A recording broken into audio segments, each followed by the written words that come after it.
જય હિન્દ મિત્રો, ધ્યેય કમ્પ્લીટમાં તમારું સ્વાગત છે।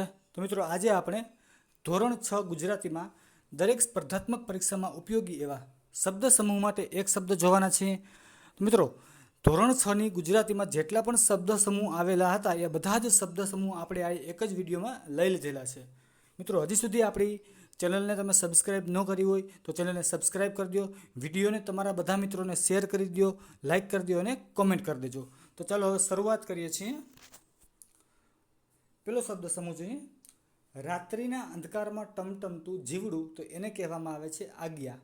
બીજો જોઈએ, ઢોલ જેવું વાદ્ય, તો છે પડઘમ। ત્રીજું જોઈએ, વાદળાની ગર્જના અને વીજળી, તો એને કહેવામાં આવે છે ગાજવીજ। રાત્રે તીણા અવાજથી બોલતું જીવડું, તો છે તમરું। પાંચમું જોઈએ, દરિયામાં ગયેલી જમીનની લાંબી પટ્ટી, તો એને કહેવામાં આવે છે ભૂશીર। ચાલો આગળ વધીએ। જેની ત્રણ બાજુએ પાણી હોય તેવો ભાગ, તો એ છે દ્વીપકલ્પ। સાતમું જોઈએ, ચોમાસામાં થતું એક જીવડું, તો એ છે ઇન્દ્રગોપ। આઠમું જોઈએ, બે મોટા સમુદ્રને જોડનારી ખાડી, તો એને કહેવામાં આવે છે સામુદ્ર ધુની। નવમું જોઈએ, કોઈ ઘટના કે પ્રસંગ નિમિત્તે કે કોઈ દેખાવ કરવા માટે રસ્તા પર નીકળતો જન સમુદાય, તો એને કહેવામાં આવે છે સરઘસ। દસમું જોઈએ, તકરારનો નિવેડો લાવવા નિમેલી 5 કે વધુ માણસોની મંડળી, તો એને કહેવામાં આવે છે પંચાત। 11મું જોઈએ, ગિરિને ધારણ કરનાર, તો એને કહેવામાં આવે છે ગિરિધર। 12મું જોઈએ, હાથ પરની રોકડ રકમ, તો એને કહેવામાં આવે છે સિલક। 13મું જોઈએ, જટ ન ઉકેલી શકાય એવો પ્રશ્ન, તો એને કહેવામાં આવે છે કોયડો। ચાલો આગળ વધીએ। 14મું જોઈએ, મૃત્યુની જાણ કરતો પત્ર, તો એને કહેવામાં આવે છે કાળોતરી। 15મું જોઈએ, મરણ પછી 12મા દિવસે થતો વિધિ, તો એને કહેવામાં આવે છે કારજ। 16મું જોઈએ, પવન ભરાઈને વહાણને ગતિ મળે તે માટે વહાણના થાંભલાને બાંધવામાં આવતું જાડું કપડું, તો એને કહેવામાં આવે છે સઢ। 17મું જોઈએ, થાંભલાના જેવું ઊંચું ચણતર, તો એને કહેવામાં આવે છે મિનારા।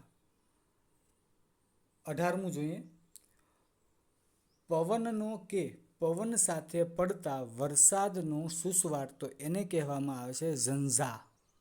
19મું જોઈએ, જ્યાં 3 રસ્તા મળતા હોય તે સ્થળ, તો એને કહેવામાં આવે છે ત્રિભેટો। 20મું જોઈએ, હરાવી ન શકાય તેવું, તો એને કહેવામાં આવે છે અપરાજય। 21મું જોઈએ, જેનો ઈલાજ ન હોય તેવું, તો એને કહેવામાં આવે છે અસાધ્ય। 22મું જોઈએ, શરીર ઉપરની વાઢકામની ક્રિયા કરવી, તો એને કહેવામાં આવે છે નસ્તર। 23મું જોઈએ, પાપણના મૂળ આગળ થતી ફોલ્લી, તો એને કહેવામાં આવે છે આંજણી। 24મું જોઈએ, કદી નિષ્ફળ ન જાય તેવું, તો એને કહેવામાં આવે છે રામબાણ। 25મું જોઈએ, એક જાતનું રંગીન કે ભાતીગળ પાથરણું, તો એને કહેવામાં આવે છે શેતરંજી।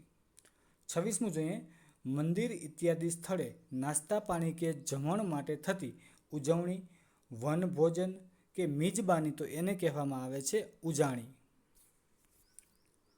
27મું જોઈએ, ઇમારતમાં વપરાતું હોય તેવું લાકડું, તો એને કહેવામાં આવે છે ઇમારતી।